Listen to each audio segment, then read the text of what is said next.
शराब पीने वालों के साथ नर्क में क्या होता है। दोस्तों, आंकड़े बताते हैं कि आज धरती का हर दूसरा व्यक्ति मदिरा पीता है, बल्कि साथ ही मदिरा पीने में गर्व भी महसूस करता है।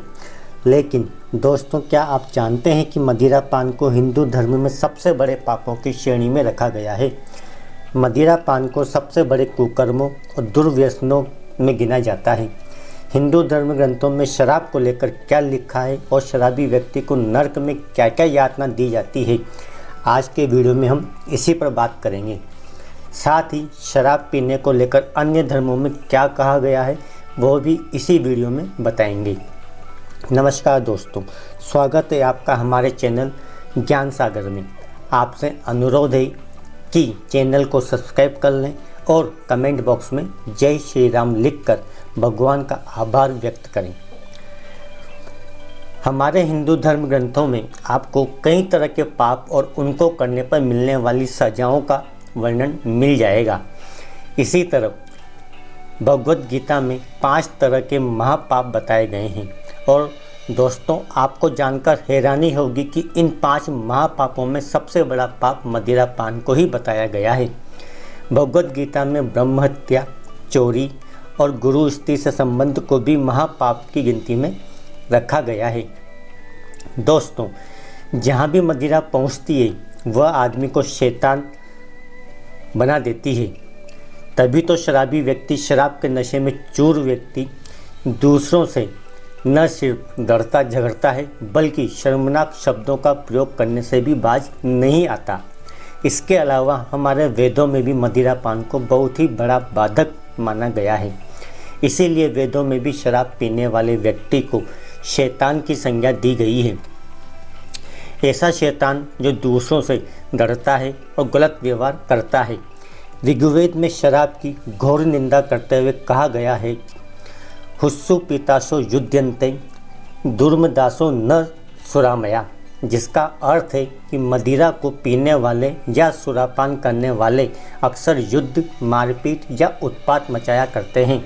इसलिए ऋग्वेद में भी मदिरा पान को वर्जित बताया गया है। लेकिन ऋग्वेद में यह भी लिखा है कि देवता सोमरस का पान करते हैं। आजकल के अज्ञानी जन इसी सोमरस को मदिरा पान से जोड़कर देखते हैं, जबकि सोमरस एक रासायनिक प्रक्रिया द्वारा बनाया गया विशेष द्रव्य बताया गया है। दरअसल दोस्तों, होता क्या है कि जब मदिरा शरीर के अंदर प्रवेश करती है तो वो व्यक्ति के अंदर से विचार, संस्कार, विवेक और सद्भाव को बाहर का रास्ता दिखा देती है, जिससे व्यक्ति की अच्छा सोचने समझने की शक्ति खत्म हो जाती है। विज्ञान इस विषय पर कहता है कि जब आप शराब पीते हैं तब शराब आपको हजम नहीं होती और शराब रक्त प्रवाह में तेज़ी से अवशोषित कर ली जाती है और बहुत जल्दी आपके शरीर के हर हिस्से में पहुंच जाती है। शराब पहले आपके मस्तिष्क को प्रभावित करती है और आपकी सोचने समझने की शक्ति प्रभावित हो जाती है। दोस्तों, पहली बार शुक्राचार्य ने शराबबंदी करवाई थी। मदिरा पान को लेकर हिंदू धर्म ग्रंथों में एक कथा का उल्लेख मिलता है, जिसमें असुर गुरु शुक्राचार्य ने असुरों के लिए मदिरा पान बंद करा दिया था। इस कथा के अनुसार मृत संजीवनी विद्या सीखने के लिए देवगुरु बृहस्पति के पुत्र कक्ष दैत्य गुरु शुक्राचार्य के पास गए। यह बात असुरों को बिल्कुल भी पसंद नहीं आई और उन्होंने कक्ष को मारने का हर संभव प्रयास किया। लेकिन कक्ष का शुक्राचार्य के संरक्षण में होने के कारण असुर कुछ नहीं कर पा रहे थे। एक दिन मदिरा पान किए हुए असुरगण कक्ष को भस्म कर धोखे से शुक्राचार्य को भी मदिरा पान करा देते हैं। मदिरा के प्रभाव से कुछ समय तक शुक्राचार्य भी संजीवनी विद्या का प्रयोग कर जीवन दान नहीं दे पा रहे थे। तब उन्हें एहसास हुआ कि शराब व्यक्ति का शत्रु है और उन्होंने तत्काल असुरों के लिए शराब पीना बंद करवा दिया। लेकिन असुर जाति शराब पीना कभी छोड़ नहीं पाई। धीरे धीरे समाज के अन्य वर्ग में भी शराब को गलत माना गया।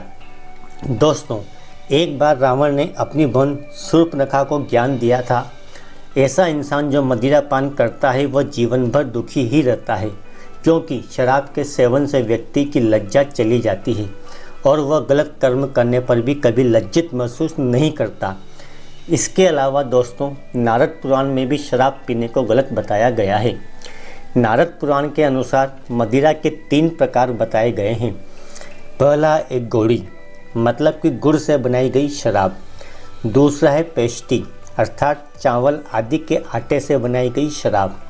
तीसरा है माधवी अर्थात फूल अंगूर आदि के रस से तैयार की गई शराब।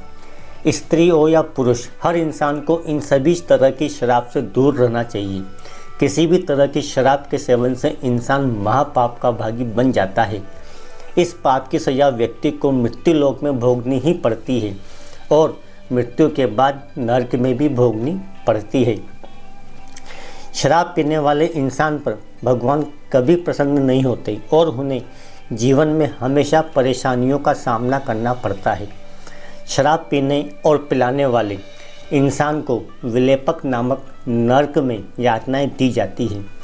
नारद पुराण के अलावा गरुड़ पुराण में भी इस बात का उल्लेख मिलता है कि जो मनुष्य शराब का सेवन करता है उसे अगले जन्म में कुत्ते की योनि में जन्म लेना पड़ता है। गरुड़ पुराण में आगे बताया गया है कि मदिरा पान करने वालों से मित्रता ना करें, क्योंकि जैसी संगत वैसे ही रंगत होने में ज़्यादा देर नहीं लगती। दोस्तों आइए अब संक्षेप में जानते हैं कि अन्य धर्मों में मदिरा पान को लेकर क्या कहा गया है। दोस्तों इस्लाम में शराब पीना हराम है। जैन धर्म में शराब पीना बहुत गलत कार्य बताया गया है और कहा गया है कि शराब पीने वाला व्यक्ति चिरकाल तक कष्ट भोगता है।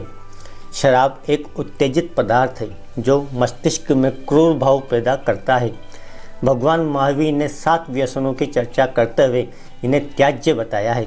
यह 7 कुव्यसन हैं: पर स्त्री गमन, जुआ खेलना, शराब पीना, पिलाना, शिकार करना, कठोर वचन करना, कठोर दंड और चोरी।